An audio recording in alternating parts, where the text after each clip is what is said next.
अस्सलाम वालेकुम dear students. आज का जो हमारा टॉपिक है वो है फॉरेस्ट्स। ये इकोनॉमिक्स सब्जेक्ट है और क्लास 10th के लिए है। डियर स्टूडेंट्स, इससे पहले हमने पढ़ा था प्राइमरी सेक्टर में एग्रीकल्चर। तो ये जो फॉरेस्ट आज हम पढ़ने जा रहे हैं ये उसी प्राइमरी सेक्टर का दूसरा सेक्टर है फॉरेस्ट। यानी फॉरेस्ट से हमें हमारी इकोनॉमी कितनी डेवलप होती है, फॉरेस्ट से हमें क्या फायदे मिलते हैं, हमारी जो इकोनॉमी है वो कैसे बूस्ट हो जाती है फॉरेस्ट से। आज हम यही पढ़ने जा रहे हैं। डियर स्टूडेंट्स, अगर हम पहले हम देखेंगे कि फॉरेस्ट क्या होता है, किसको कहते हैं फॉरेस्ट। सो फॉरेस्ट क्या होता है? फॉरेस्ट वो एरिया होता है, एक लार्ज एरिया होता है जहां पर बहुत सारे ट्रीज और प्लांट्स होते हैं जो एक बड़े एरिया को कवर करते हैं, जो ट्रीज और प्लांट से कवर हो जाता है। यानी हम कहेंगे forest is a large area of land covering trees and plants is referred to as forest. तो डियर स्टूडेंट्स, ये सब लोग आप जानते हैं कि फॉरेस्ट से हमें क्या फायदे मिलते हैं, फॉरेस्ट से हमें कौन कौन से फायदे मिलते हैं। There are so many uses of forest, ये तो आप सब लोग जानते हैं। फॉर एग्जाम्पल, फॉरेस्ट से हम कंस्ट्रक्शन के लिए जो हम लकड़ी हासिल करते हैं वो फॉरेस्ट से हम हासिल करते हैं। या जो हम फायरवुड जलाने के लिए, जिसको हम कहते हैं जलाने के लिए जो लकड़ी हम यूज करते हैं, इस्तेमाल करते हैं, वो भी हम फॉरेस्ट से ही वो मिलती है। वो लकड़ी भी फायरवुड, यानी फायरवुड भी हमें जंगल से ही मिलती है। या मेडिसन या रबर वगैरह, ये सारी चीजें वो है जो हम फॉरेस्ट से हासिल करते हैं।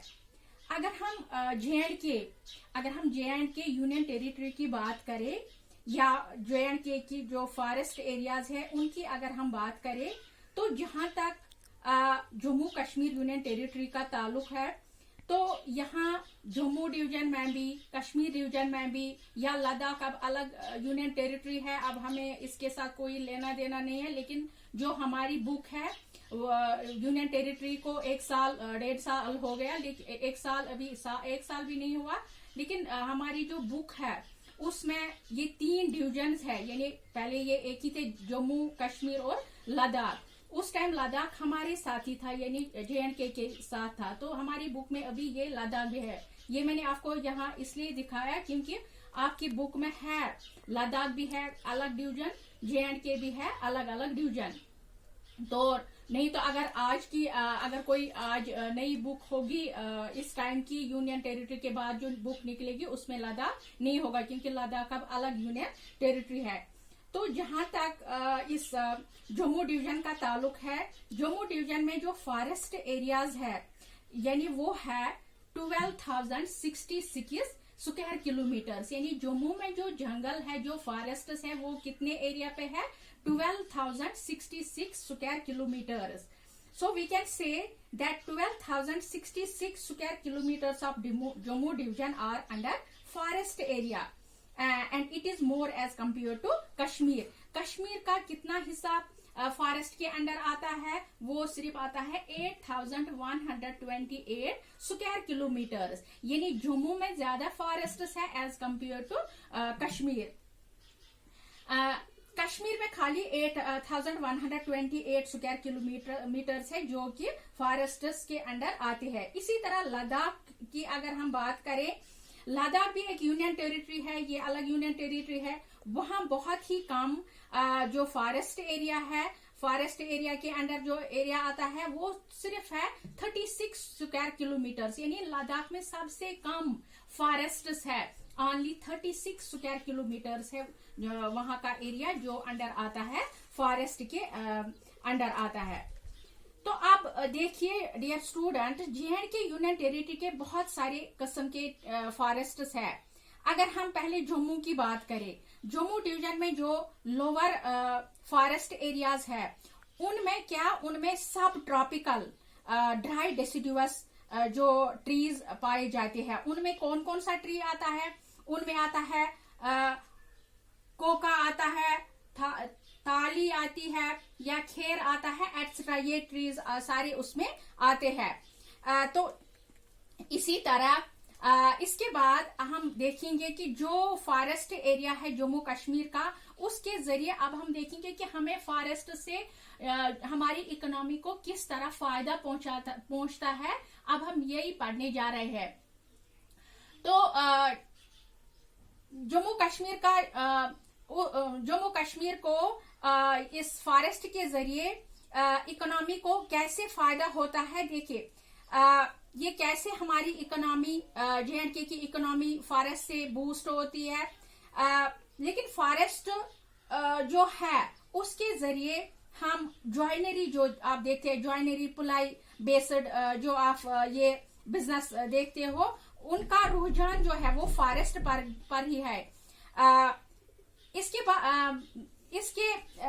बाद कई सारे लोग जो है वो फॉरेस्ट से रॉ मटेरियल हासिल करते हैं और मुख्तलिफ कामों में इस्तेमाल करते हैं, यानी डिफरेंट थिंग्स उनसे बनाते हैं। तो इसके जरिए भी जो लाखों लोग हैं अपना रोजी रोटी कमाते हैं, यानी वो डिपेंडेंट है किस पे, फॉरेस्ट पे, क्योंकि वो फॉरेस्ट से रॉ मटेरियल हासिल करते हैं, उनको मुख्तलिफ डिफरेंट थिंग्स बनाते हैं। तो उससे उनका जो रोजी रोटी या उनका घर उसी से चलता है, यानी वो डिपेंडेंट है किस पे, फॉरेस्ट पे, यानी लाखों लोग, हजारों लोग इस पे डिपेंड है। तो ये प्राइमरी सेक्टर में ये फॉरेस्ट जो है ये सारा आता है किसमें, प्राइमरी सेक्टर में आता है ये सारा। जिस तरह हमने पहले लेक्चर में कहा था कि एग्रीकल्चर जो है वो भी आता है, वो भी हमारी इकोनॉमी को बूस्ट करता है। उसमें राइस और व्हीट, जो हमने कहा राइस और व्हीट से किस तरह हमारी इकोनॉमी प्राइमरी सेक्टर में बूस्ट होती है, इसी तरह जो फॉरेस्ट है, फॉरेस्ट से भी हमारी इकोनॉमी वो बूस्ट होती है। इसके साथ साथ अगर हम फॉरेस्ट के फायदे की बात करें तो कई सारे मेडिकल हर्ब्स जो फॉरेस्ट से हासिल होते हैं और कई सारे मेडिसिन वजूद में आते हैं। ये जैसे कि हमने पहले कहा था कि फॉरेस्ट से हमें फायरवुड मिलता है, या कंस्ट्रक्शन पर्पस के लिए जो हम लकड़ी वहां से हासिल करते हैं, या रबर हासिल करते हैं, या मेडिसिन हासिल करते हैं। तो जो ये मेडिसिनल हर्ब्स है जो फॉरेस्ट से हासिल होते हैं, जिससे हम बहुत सारे मेडिसिन जिससे वजूद में आते हैं, जो कि J&K की इकोनॉमी को कंट्रीब्यूट करते हैं। एक और बात अगर हम करें फॉरेस्ट की, तो फॉरेस्ट से हमें एक ऐसी किस्म की लकड़ी आती है जिनसे हम किरकर बैट्स बनाते हैं। अगर हम कश्मीर की बात करें, कश्मीर में अनंतनाग में एक गांव, अनंतनाग डिस्ट्रिक्ट में एक गांव जिसका नाम संगम है, वहां क्रिकेट बैट्स बनाए जाते हैं। तो डियर स्टूडेंट्स, जो ये संगम है, Sangam is famous for what? Sangam is famous for manufacturing of bats in Kashmir. तो कहाँ पे हमें कश्मीर में कहाँ पे ये क्रिकेट बैट्स कहाँ पे मैन्युफैक्चर होते हैं?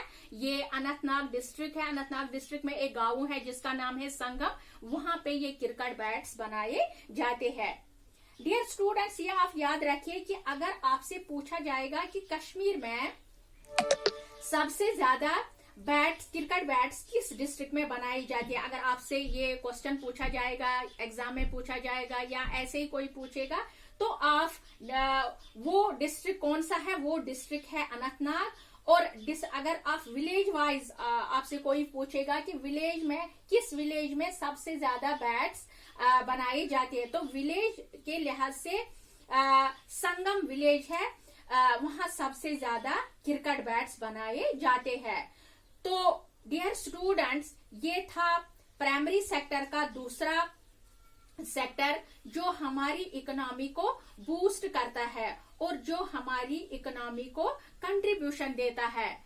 तो ये था फॉरेस्ट के बारे में। तो आपने अब देखा कि फॉरेस्ट हमें कितना फायदा देता है हमारी इकोनॉमी। यही बैट जो हम बनाते हैं अनंतनाग डिस्ट्रिक्ट के एक गांव संगम में जो बनाते हैं, तो ये बैट्स जो है ये पूरे वर्ल्ड में जाते हैं। ये बहुत ही अच्छे, बहुत ही कारामद बैट्स होते हैं, ब्यूटीफुल बैट्स होते हैं। तो इससे हमारी इकोनॉमी है वो बढ़ जाती है और लोगों को रोजगार भी इससे मिलता है। तो इस डियर स्टूडेंट्स, कल हम पढ़ेंगे इसका तीसरा सेक्टर जो है रियरिंग डोमेस्टिक एनिमल्स की, कैसे हम जो एनिमल्स पालते हैं उनसे हमारी इकोनॉमी कैसे बूस्ट हो जाती है। इंशाल्लाह वो पढ़ेंगे हम कल के लेक्चर में। Thank you.